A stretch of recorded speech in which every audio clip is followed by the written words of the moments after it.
guys, next on the list is Kendrick Lamar. So we're going to be doing the March Madness for him, and we're going to go straight into it, no wasting time. So the first pair up, Humble versus Keisha's song. Right. Two songs on like the different kind of sides of each other. One's a braggadocious single, which kind of represented a kind of shift from the conscious Kendrick to the more like I made it, deal with it kind of Kendrick that we see a lot here and there in Damn. And then Keisha's song, which is basically like a big section, the big point of the whole Section 80 project. So you have Humble, like I said, like there's a lot of, this is where we see Kendrick really using ad-libs for the first time. And obviously Humble came out before Damn did as an album. And it was out for a long time before Damn dropped. And with the video as well, the video is ridiculous and it really stunned everyone about how it was directed. The team they have at TDE for directing their videos, like King's Dead is another brilliant example. Same people, I believe. One, yeah. It's a ridiculous video. And also J-Rock. Yeah. Is Wow Freestyle, and that is like an underrated song in my opinion. Same director, but ridiculous visuals. And we see him use ad libs prominently for the first time. He's very braggadocious in his lyrics. Like if I quit the season, I'll still be the greatest. Yeah. Like obviously my left stroke just went viral, right stroke put Little Baby in a spiral, and just so much class. Soprano C, we like to keep on a high note. Like that's ridiculous. Yeah, but as songs go, I'd say Humble, easily. I would say Humble too. It was the bigger and better song. Yeah. So, but let's just pay homage. Keisha's song dealt with the topic of prostitution, which is hard. Especially Section 80 was a mixtape. Essentially, he didn't deem it worthy to be called an album. Like it was a mixtape, and he was spitting some real deep shit back then. And the real thing that hit me when I first heard this song back in the day was like, so she hit the back seat, like the prostitute like accepts her fate. She gets into the car. She hit the back seat. Rosa Parks never a factor when she making ends meet, and obviously Rosa Parks was the prominent African American woman who said no to being placed in the back. In the colored area back in the day. So it was just the stark contrast between standing up for black rights, but the complete acceptance of getting to the back seat. And the spiral that she's put herself in, where like it says like she suddenly realized she'll never escape the law of a black man, white man needing satisfaction. At first it became a practice, but now she's numb to it, which is it's ridiculous. And for a young K-Dot back then, it just was the beginning of something great. But as a song, Humble, and it just sort of shows his talent's unmatched. He's had that sort of ease and that talent to be able to like explore these deep topics, like even from back in the day, even still now in projects such as To Pimp a Butterfly, Untitled Masters. He's been able to do that. And obviously we're saying Humble for this song, and it leads us on nicely to the next song, which is Sing About Me, I'm Dying of Thirst, and The Art of Peer Pressure. With Sing About Me, it's yet again another another showcase of his ability. Like that song is it's storytelling excellence. The way he's able to just tell a story so smoothly, it's like he's not even rapping. It's like he's not even writing this. It's like he's actually telling you a story of what's happened. That ease and that skill, to have that skill is absolutely crazy. And he's had that for a long time. And that's why he is one of the greatest artists. And, exactly. People, you see you see him having this sort of like mainstream success, you know, doing like songs with pop artists, and like you see like his like selling capabilities and streaming, you know, figures. Like it's meant for him. Like he has a talent to match it. You know, some people you see that like they have, you know, they do ridiculous numbers, but they're not even talented. For Kendrick, it makes sense. He Mm, has the ability to back it. So all the success he has, all that mainstream success he has, it makes sense. And also, I think one thing worth noting is that Kendrick never sold out exactly. I was in a literally sense about to that say that. his style has been exactly the same. He's kept his same style. He's evolved in his style, but he's kept that same style. And the difference is he's kept that style, and now that style has gone mainstream rather than other people would take on other styles to get mainstream. And that's something that's just incredible, honestly. Yeah. It really sets him apart from all of the other artists, even artists like, obviously I don't like to name drop, but like for example Drake, you know, Drake sort of culture vultures. For me, it's not that much of a problem, but I understand why he does it. He likes to draw influences from, you know, other cultures, other, you know, music sectors. But Kendrick has just consistently just done him. He's consistently used his style and done things his way, and it's just kept working. So with Sing About Me, that 12-minute song, honestly, it's just such a beautiful song. So basically now we're choosing between Sing About Me, I'm Dying of Thirst, and The Art of Pressure. For me Right. personally, Sing About Me, I'm Dying of Thirst. That's winning for me. I love that song. It's so beautiful, honestly. Exactly. And just to follow on your point initially, the interesting thing I find with Kendrick is that exactly you drew the parallel with Drake a lot, and everyone does, obviously, but everyone does it in the way that like, oh, who's a better rapper? But it's deeper than that. Obviously, like you just mentioned, Drake tends to, take and adapt other people, other like styles and make it into his own. So he becomes ingrained in that from that point on. Kendrick, on the other hand, is the exact opposite, where he's just honed his own craft to make it the greatest it can be, rather than taking from other cultures to adapt into his own. And it's interesting with Kendrick because usually all these artists clamor and wait for their big break in the form of, collabing with an artist to make it big and to promote their debut album. Because obviously, back nowadays, we have all these people trying to get signed immediately, get that quick buck and make it into the music industry. They quickly realize, obviously, like we just had the Frank Ocean episode, the music industry is not as good as like it seems. Yeah. um, Kendrick, he like, unlike how it was where people just clamor for like to be featured on a main artist, like a mainstream or big artist, to get their own projects out there. Kendrick never did. He never sold out, like you just said. He kept to his grind. He kept growing, and unlike making mainstream songs or mainstream, reachable kind of songs, he didn't make anything for the radio. It was always about him and his upbringing, his stories that he wanted to tell, and that's what got him here. And now that's funny because when Damn came out, everyone's like, "This is poppy. This is not really rappy anymore. This is more pop territory with the production. It's weird. Like, why doing this?" And obviously, like a good example is like the collabs he did, like when he like Big Shot and Yeah. what was that collab? To be fair, he was featured on. So was it Rich the Kid song? Yeah, New Freezer. New Freezer.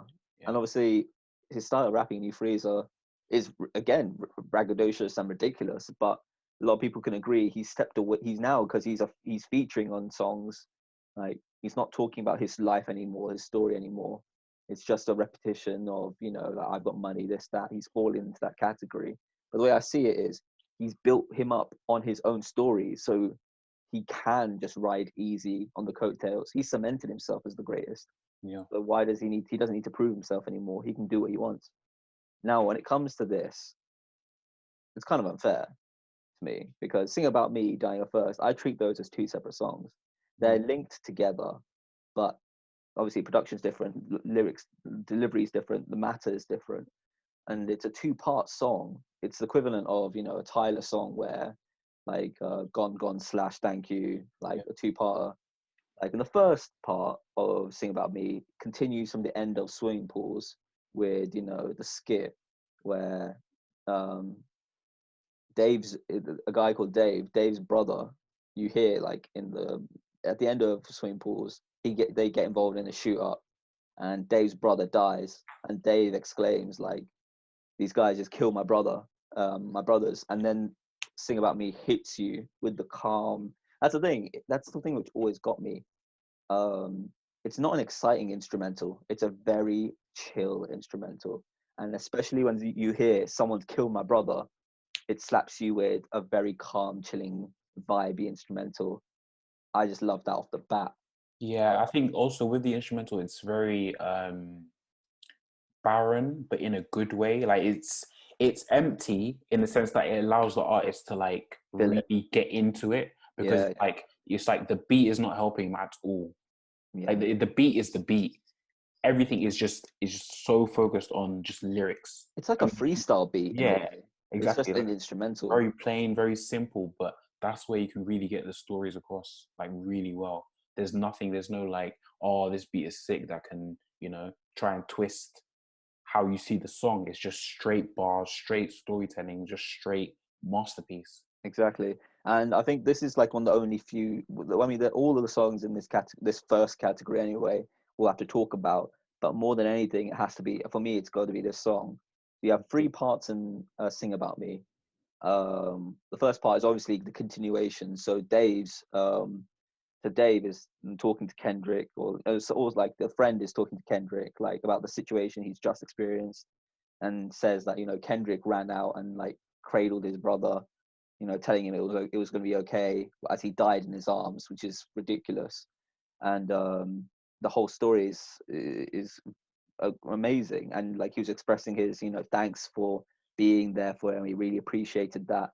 And every single time I listen to this song, like if I'm doing something, listening, or if I'm working, whatever, I stop everything because I wait for that one line in the song where it's like, and if I die before your album drop, I hope, and that gives me chills Mm, because he died. He died before like his album drops.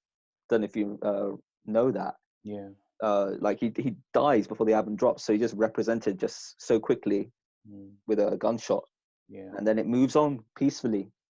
If the lights go out, and no one's going to promise that you will sing about me. Just moves on. And the second part is about a prostitute who was really pissed off regarding Keisha's song, which I love that we covered first. Obviously, talking about prostitution, the downfall of someone getting into prostitution. And this prostitute was like, well, I don't feel any of these things. I don't like how you're chatting shit about Keisha like that. Like, don't you know, like, this is fine. I feel great. And if a guy needs something, I can give it to him. I'm always going to be here. I'll always be great. And obviously, she just keeps on slamming Kendrick for his delivery on Keisha's song. But towards the end, she's like, I'm never going to fade away. I'm always going to be present. I'm never going to fade away. And then she keeps going and slowly fading it out. She just gets faded out. Ironic, so just pure irony when she's just braggadociously said, like, I'm going to be working like this for my whole life. I'll never disappear. And then she just disappears forcefully in the song. And mm, the last is Introspective. And this song has some of the most ridiculous like lyricism, which I just like. This is like prophet level. Like this is like biblical almost. Like a cry out from heaven so loud, it can water down a demon with the Holy Ghost till it drown in the blood of Jesus. God, man, yeah, that's ridiculous.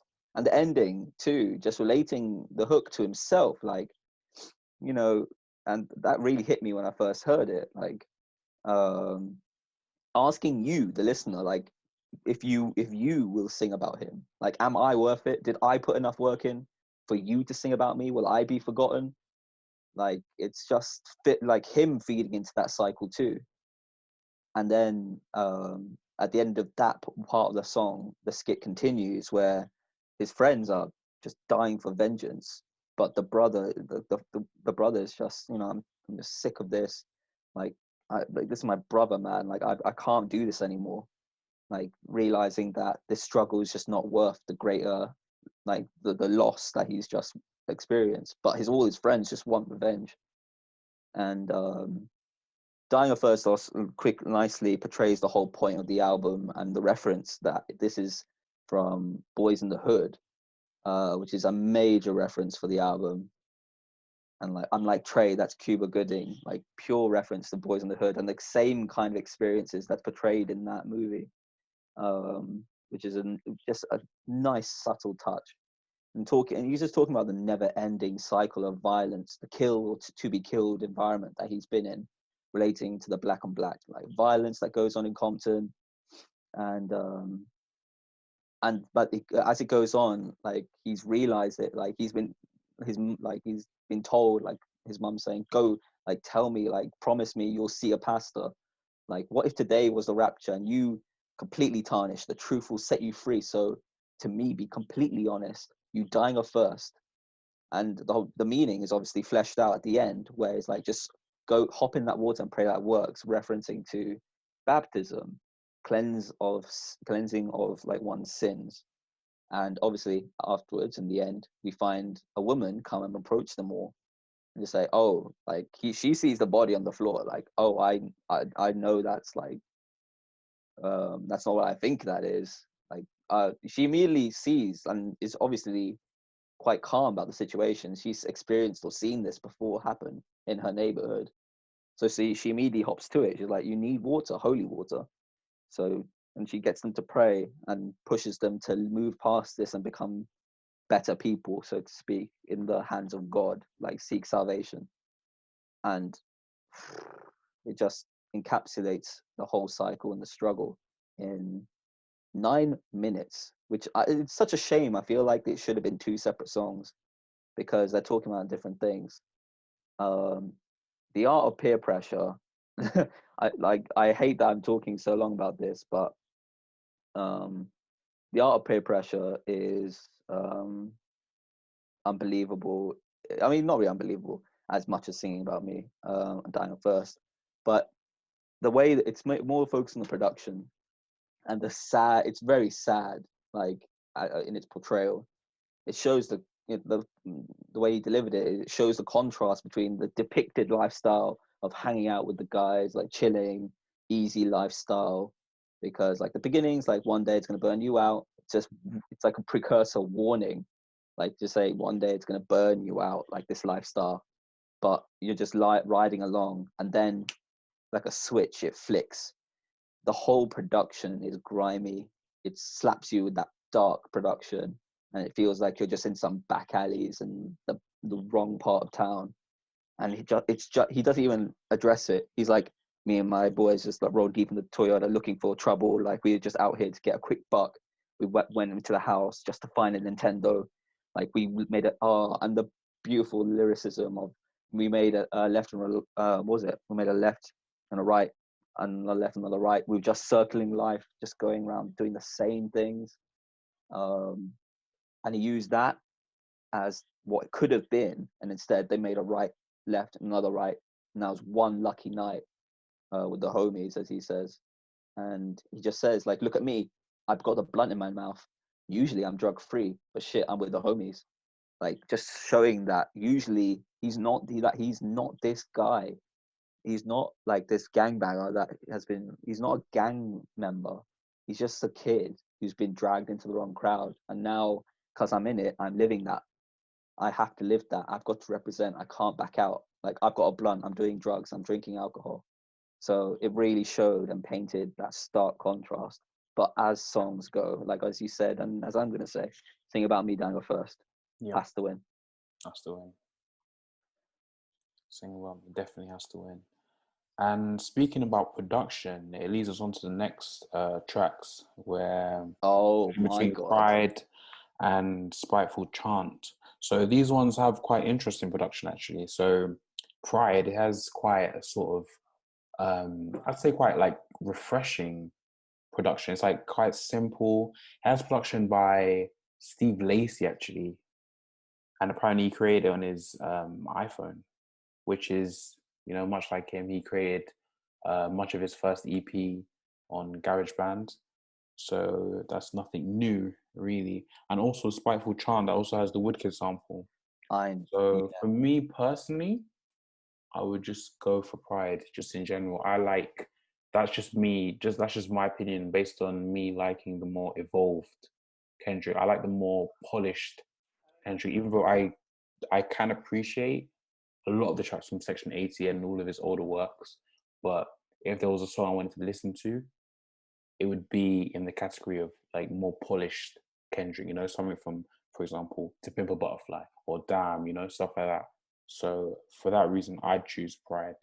What about you? yeah, it will have to be Pride. Um, with the when I first heard Spiteful Chant, yeah, the Woodkid sample, big fan of Woodkid, and Iron is one of his biggest songs.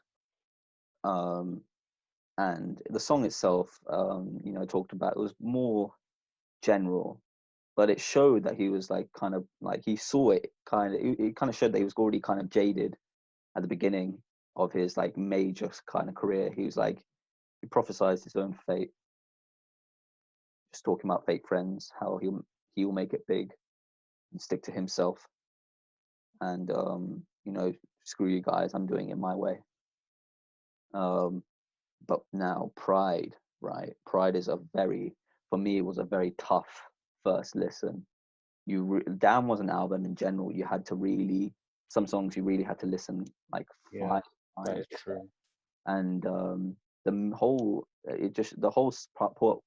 point of the song, it's just a constant tightrope balancing act that Kendrick has to go through, keeping himself in check with God, humility versus material possessions and pride. And this song to me has low replay value, but the meanings, Yeah, and I can just keep quoting like, last time I ain't give a fuck, I still ain't feel the way now. My feelings might go numb, but we're dealing with cold thumb. Just stubborn pride. He'll never back down from his beliefs, even if he's wrong. Like, I don't care. Like last time I didn't care. So what's gonna change now? He's too proud to be wrong. Cold thumb, like cold shoulder, but nowadays, it's like with texting. So like that's how it comes across. And like I can't fake humble just because your ass is insecure, and that always got me. That hit me first when I first heard the song, because after being globally crowned as one of the best, he's saying that he just won't play down his greatness because critics and people who don't like him will just project their insecurities on him. And that ties to the next song in the album, which is Humble. And I didn't know Steve Lacy was on the chorus, like till a while after I had to listen to the album like 5 times, and then I looked it up. So I thought it was Kendrick initially, just going crazy, because he does dabble he in. does dabble in pitch fluctuations. He has Yeah, high pitch, low pitch. So seeing that sort of different vocal ranges, and it's yeah, not something new. So yeah, I see how it could be a surprise. yeah. And towards the end of the song, like he reflects and like talks about how pride is the downfall of man. Like sick venom in men and women overcome with pride. A perfect world is never perfect, only filled with lies. Like a man's pride will never give rise to a perfect world. Again, like referencing the religious theme of damn, because in the album it's talking about like a lot of the 7 deadly sins referenced throughout the whole thing, like lust, um, and like pride and all that. Um, and at the end, it's like, seeing a perfect world, I'll choose faith over riches. I'll choose work over bitches. I'll make schools out of prison. I'll take all the religions and put them in one service, just to tell them we ain't shit, but he's been perfect world. Which is again, like he's just saying, like, if it was me, I would just try and make this. I'll work over girls. Like I'll try and teach people that we aren't anything. We are nothing great. And like, especially with the religions, just take all the religions and combine them into one, just to tell them we as humans aren't worth anything, but he, as in a higher power, is the one who's perfect. He's always been an advocate of don't really listen to religion, just believe in a higher power. There is a God. Just live your life the way you should lead, you think you should lead it, like try and do the right thing. So that's what he's trying to say. But yeah, Pride. It was a hard song to get into, but comparing the subject matter, one is more generic. It's low level. It's generic for Kendrick standards, I find. Spiteful Chant, but I do like it. It reminded me of, like, you know, how it felt like, you know, Nostalgia Ultra, in the sense that, you know, it was a sample, but it was riding a lot on that sample for me, for me.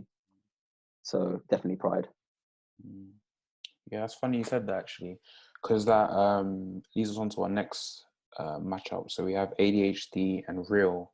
So ADHD, that was one of the first Kendrick tracks that I ever heard back in the day, and it was amazing because it was like a sort of, that was the music that was popping back in the day. It had sort of, the thing about ADHD, why it was so unique, because it was like, it had elements of, like, for example, the rapping styles that was in 2011, so like Wiz Khalifa. It had singing styles. It had almost everything, but it was still in Kendrick's style. So that's why, like, hearing it, it was very like popular. It was something that people would really like liken to. They'd be like, oh yeah, this sounds good, but it was still Kendrick style. So that was genius, and it makes sense why that was one of the breakout tracks for him at the time. It was one of the tracks that was sort of blowing up and getting him popular. And with the matchup with Real, the song, it shows, like, throughout the whole of Kendrick's discography, it shows that he doesn't actually have bad songs. Like, we're mashing him up and saying, like, oh, for example, one track is more generic than the other, or this track is more deep than the other. But they're not bad when songs. you listen to his whole discography, they're not bad songs. All of his songs make sense for the time. If you listen to the song and think about the time when he made that song, like, these tracks were bangers.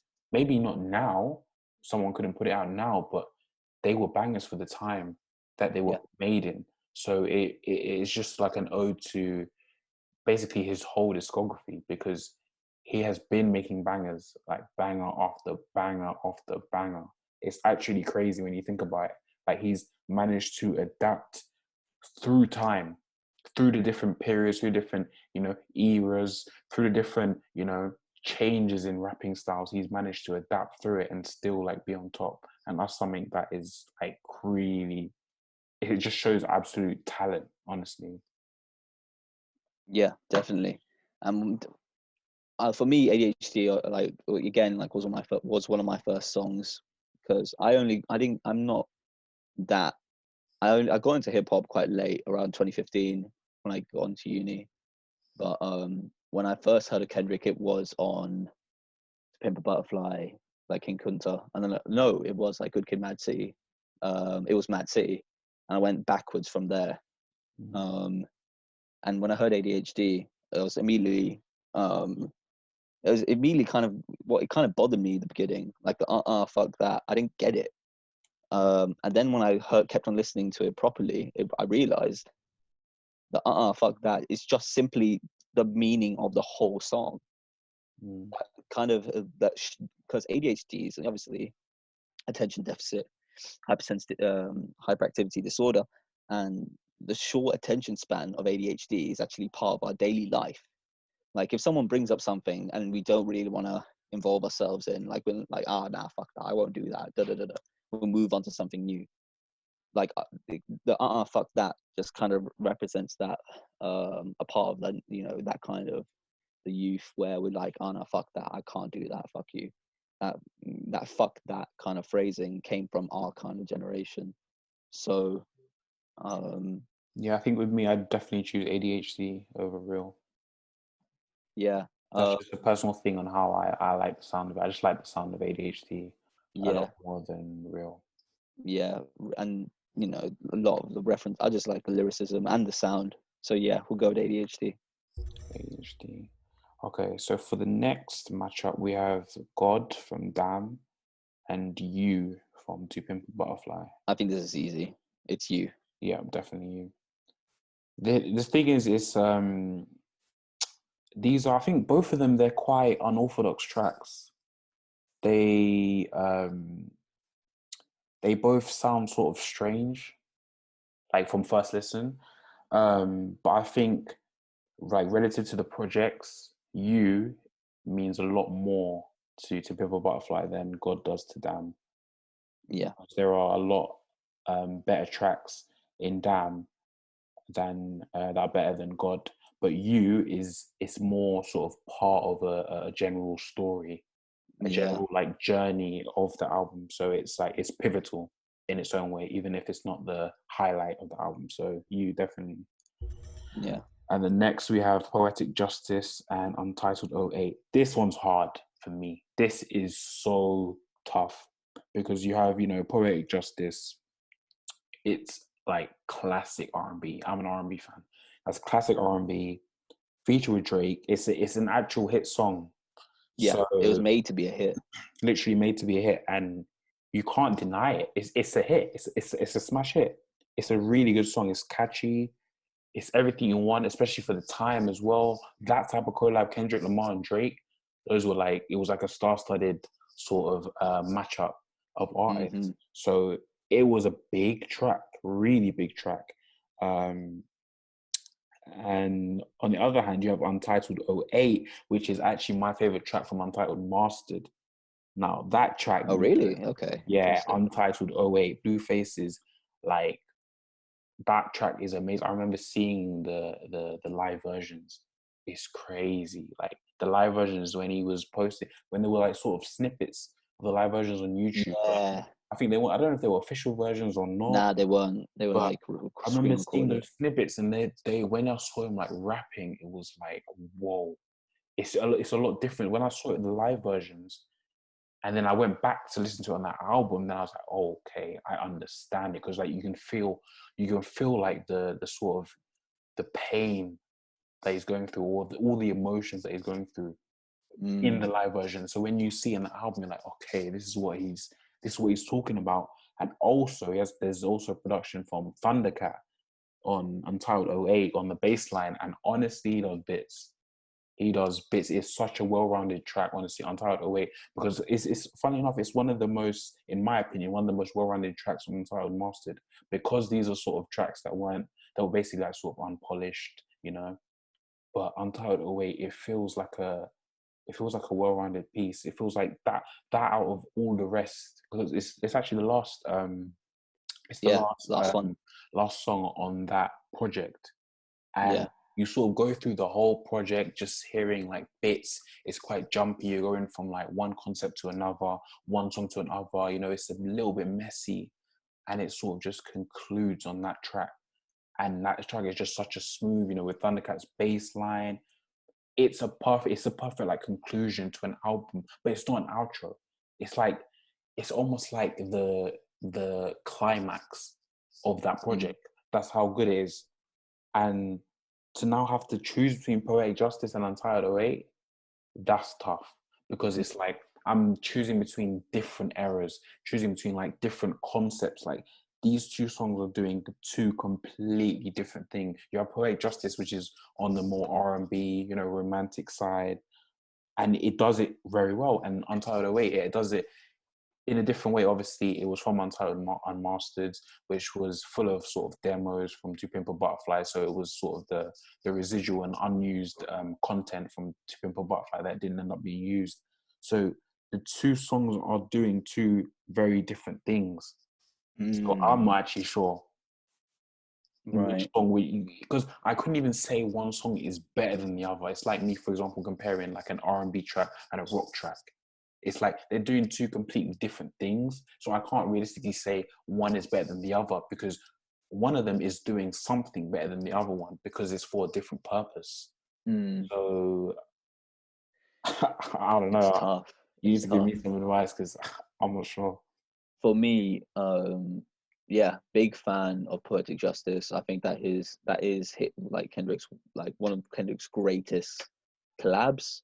It's one of his greatest mainstream songs Yeah. as an R&B song. It's a genuine R&B song, like, and it's still relatable. It's very and it's still deep. in its own way. Yeah. If I told you that flower bloom in a dark room, would you trust it? Like, it just, the lyricism is still there. It's never lacked Mm. one bit. Now, oh 08, oh 08, I kind of compare to Sing About Me, in the sense that it's talking about multiple stories, multiple kind of like storylines here and there, and it's all centered around money, Mm. and like just how he had to, come up, and like how Black America is so fixated on, trying to make, like, get, like, make like fast money, rather than, some, like, how he explains it, coming up legally earning money. He explains the financial difficulties that Black Americans have to face, and he puts himself in that kind of lane in spite of it, and kind of slanders everyone off by saying, like, you're just feeding into the stereotype that we have found ourselves in, that we are people that do drugs only, this, that, we only do alcohol. And like, you always look for an excuse, like you want that quick, you want that quick gratification. And the best, like, way this, like, the song was represented, um was the like the at the end, the interlude. It was quite straightforward. Like, in today's day and age, we practice the self-pity of taking the easy way out. You wait on them, him and her, but when a blessing takes too long, that's when you go wrong, you selfish motherfucker. Completely slandering how, like, those the people who give in to negative stereotypes, chase easy money, and those who just perpetuate it and blame it on their situation, like, this is how it is and it will always be that way. I was just dealt, like, a bad hand, and like how people are just waiting on others to do the work for them, um, and like how, like, everyone's just looking for easy, quick cash, because it's real. Like, a lot of Black people who in America who, are really trying to make a difference, get, like, who are studying for major positions, lawyers, bankers, doctors, still face discrimination from the stereotypes that, have been with them for so long. And then in the other side of America, you'll have, areas and neighborhoods who are, like, in a way, that's all they have. They're living through that stereotype, but it's that kind of clash that Kendrick's kind of talking about, which I find is a very interesting topic, because that's rarely been touched on, in his music. Well, not really, but like this, it hasn't really been done before, um, in a very confrontational way. And obviously, I've completely forgot about verse 2, where he's talking from the perspective of this girl's friend, and he's just talking about how women, like, are quite easy to fall into, like, this, they just wait it on it, like, how, like, and he says, like, Black women are, like, subject to the same kind of problems that Black males are, like, desire for material goods, with my chains, with my drip. I want, like, how women are, like Cardi B as well, like, I've got these Louboutins, like these red bottoms, like, I got me these bags and stuff, and like, she's got a scholarship to college, but she doesn't care. Like, she's intuition got, like, her just wishing rather than acting on anything, and she's actively telling, like, giving advice to this woman who Kendrick's talking about. Like, I know, like, I console you. You feel like the universe owes you. Oh, the anticipation, the hope of making it. And girls just don't prosper chasing education. But like, you're talented, but you can't handle it. The pressure, the hard work. Your girlfriends can't be your managers. Like, 365 times 4 plus more. If you can't get it right, do you have the stamina? But hey, like, it's no money like fast money, like he says. And he references it to himself by saying, even today, I'm considered a crash dummy, a rapper chasing stardom. How can I fast forward? My accolades better than all of them. So like, he's just referencing, like, how like everyone's looking at him like, oh, he's a black artist trying to make money. He's just a rapper trying to chase money, when he's just been cemented as the greatest rapper. Like, my accolades are better than all of them, like landing so many Grammy nominations back in the day. So I feel like, as subject matter, it has to be Untitled away. As subject matter and lyricism, it's gotta be away. But it depends on what you want, because again, like you said, these are two different songs. If I wanted to introduce Kendrick, I wouldn't use Poetic Justice because it has a Drake feature. If you introduce that song to someone, they'll say, "Oh, that's good," but when they hear that, "Oh yeah, Drake's on it too," they won't listen, because to the mainstream level, Drake is the one that they're going to be interested in. But to be fair, I feel like we're at a level now. Kendrick is the same level. Exactly. Now it wouldn't really matter. Now it wouldn't really matter. Yeah, that's actually a good point, because Drake did sort of put Kendrick Lamar on. Like, he put him, Drake, he did his Take Care tour, and he brought out Kendrick Lamar and J. Cole on. So he put them on, basically. So yeah, you're right. In that sense, back in the day, it would have been sort of Drake outshining them, but now Kendrick's huge. So yeah. I would right now I'd recommend Poetic Justice. So I think, in terms of better song, I'd say I'd go with Poetic Justice as just an all-rounded song. Just like, for example, a song I'd recommend to someone in general, I could recommend Poetic Justice. Untitled, they sort of need to understand the concept behind it, because it can sound true. Because obviously we listen to it in the context of the album, in the context of knowing, like, he's released Super Butterfly and all the stuff. We know what it's, you know, we know what he's about, and we know what the album's about. So in that sense, I think I'd go with Poetic Justice, just because on a sort of universal level, you can recommend it to almost anyone and they sort of get it. They'd be like, okay, this is just classic R&B. But for Untitled 08, they'd have to sort of have a level of understanding before appreciating how good it is as a track. Even though it does have like sort of infectious production, you know, with the sample in the background, it still takes understanding to really see how great of a song it is. So I think I'd go with Poetic Justice. Okay, yeah, I back that for that reason. That's fair. And that leads us on to the next songs matchup, which is Blood and Hole Up. These are both, they're not big songs. Blood, for example, yeah, Blood isn't just an intro. Hole Up is that was also part of the it was part of the ADHD official video. So that the production on that was, again, one of the first Kendrick production that I'd heard. Yeah. So yeah, I like that track.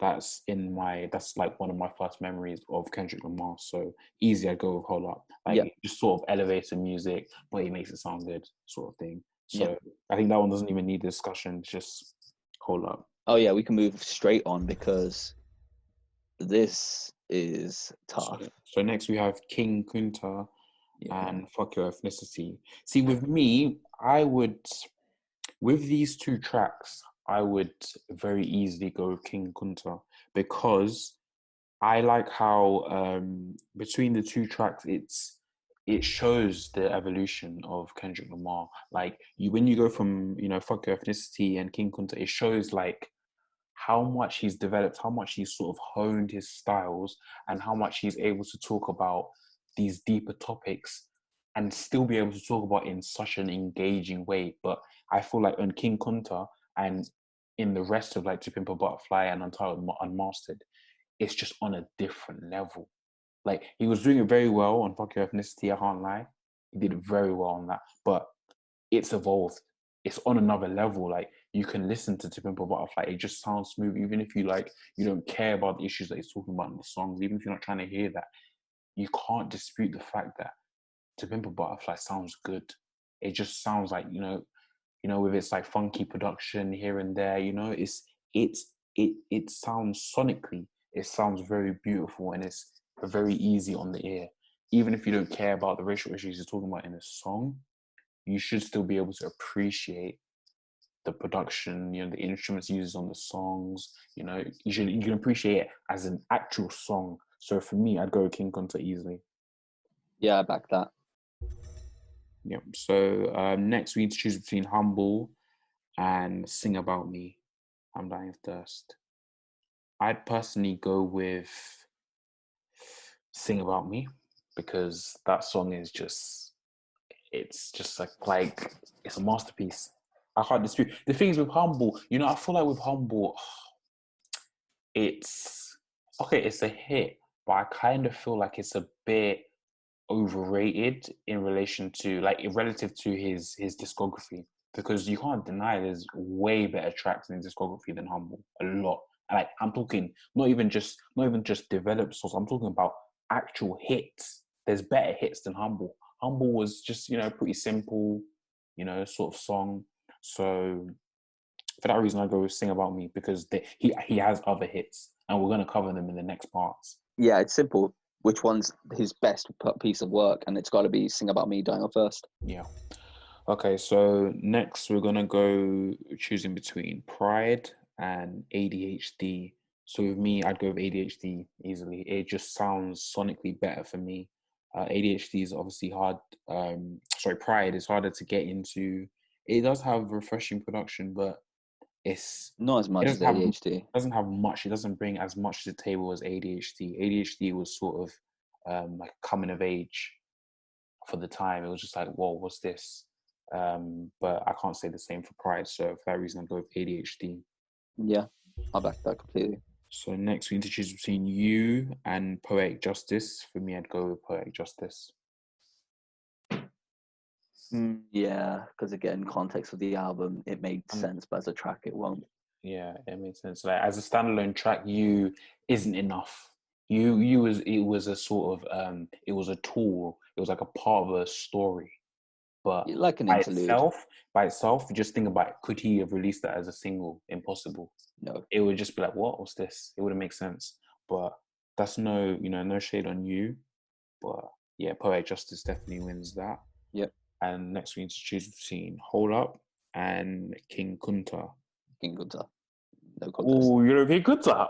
Yeah, no contest.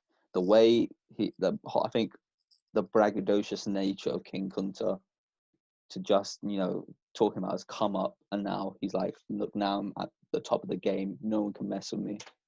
It outshined. That was like a pillar of a song, representing the next evolution in his kind of life. I think it's got to be King Kunta. It's true. I do get what you're coming from, but I think it's just because with Hold Up, I have that sort of attachment to it because it was one of my first tracks I ever heard from Kendrick. So I'm sort of saying it. I'm saying Hold Up from the standpoint of, if I was to go on YouTube now and search for a Kendrick Lamar tune, I'd search up Hold Up as opposed to King Kunta, if that makes sense. Like, Hold Up is something I can play almost like all times of the day. King Kunta, there might be times I'm not really feeling like playing that, if that makes sense. But Hold Up, I can hear it like almost every time of the day. I can hear it, and I'm just like, so that's the standpoint I'm saying it from. But then you were saying which song is better. King Kunta is a better song, yeah. 100%. Like, it is a better song. It is a better song. If there was one I wanted to listen to, though, it would be Hold Up. But yeah, King Kunta is a better song. Okay. So now we need to choose between Sing About Me, I'm Dying of Thirst, and ADHD. I think it's got to be Sing About Me. It's got to be. It's hard to match up against that song. I hate how we're jumping and we're like, oh yeah, definitely this. Even though all these songs are sick. I know. We're not struggling as much as we did, like, compared to Frank Ocean. Yeah. But we'll have to see. And then next we have to choose between Poetic Justice and King Kunta. Ooh, okay. Ooh, see. Yeah, this is hard. I would go with Poetic Justice. I would go with King Kunta. Because that is his better body. It's only him, no featuring artists, and that is a better body of work. There's a lot of lyricism, but more in King Kunta. I mean, the whole chorus is like, where were you when I was walking? Now I've got the game, got the whole world talking. King Kunta, everybody want to cut the legs off her. Kunta Kente. the fictionist, like the slave who like escaped but got and like had his foot cut off, so he couldn't run from the plantation. Like everyone, like he's just saying, everyone's cutting me off. Like I'm just a black man taking no losses. Like he's just in his bag. Like he's just talking so much smack about how like he's just the best, and the things that are even bothering him, like, and like he was just talking about desire, like manipulated. I love this one. Like manipulated Bill Clinton with desires, like just playing on how like Bill Clinton lied, about the sexual misconduct. I think it's just a better song, and like the whole run at the end. What was it? Like I was gonna kill, verse 3. I was gonna kill a couple of rappers, but they did it to themselves. Everybody's suicidal. Yeah, that goes in. I can't lie. That third verse, it goes in. I can't lie. Like you have to stop at whatever you're doing. You just gotta rap to it. It goes in. It goes in. I can't lie. But yeah, stuck a flag in my city. Everybody's screaming Compton. I should probably run for mayor when I'm done. To be honest, like it's ridiculous. I think for me it's no brainer. It has to be King Kunta, just because it's such a flag. The thing is, I know which one's a better track, but the thing is, though, To Pimp a Butterfly has a lot of like big tracks, like huge tracks that are on like the same level as King Kunta. So that's why I sort of wanted to fight for Poetic Justice. But yeah, okay, King Kunta is the better song. It is technically, but yeah. I feel like we can't fight for the sake of we can't give pity points here. We've got to be ruthless. Oh, Poetic Justice is such a banger, though. I do love Poetic Justice. Like it's such a banger. But anyway, we're gonna see. Yeah, okay. So King Kunta, it's gonna one of them are gonna match up to Sing About Me anyway. So yeah. Okay, so we go King Kunta. So now we have to choose between for the winner of this section, let's choose between Sing About Me, I'm Dying of Thirst, and King Kunta. Yikes. For me, Sing About Me, man. I still think Sing About Me. Sing About Me, yeah. Like, easily. No one song has, like that is, it's just unfair. It's OP, man. That song is OP. It's like, so unfair, just because it's a 9-minute two-part of a song. It's not even a song at that point. It's hard to compare it to another song because it's like you're lying to yourself if you say one song is better. You're just lying to yourself. Like it's like you say better in terms of what? Yeah, that Sing About Me has everything. Honestly, is Sing About Me is easily winning. Honestly, because it's not even a debate. Yeah, it's just quintessentially one of his greatest ever pieces of work. Just conceptually, lyrically, the subject matter pretty much encapsulates the whole vibe of Good Kid, Mad City. Yeah. How, the cycle of life and death and the struggles of like this underbelly of the city, and how he's just like normal kids just trying to make it out to survive, and how he's caught up in the system, and like how God is their only salvation to get out of this hellhole. Oh, that's what they've been told. Like after all the struggles, like just baptize yourself, wash away your sins, and try to live as best as you can. Like it just completely encapsulates the whole. Like, it was a main part of the whole album of Good Kid, Mad City. Yeah. And there was a lot of good songs in Good Kid, Mad City, as we will find out. Yeah, we'll talk about. We'll get to that into the next section. But for now, that's the first part done.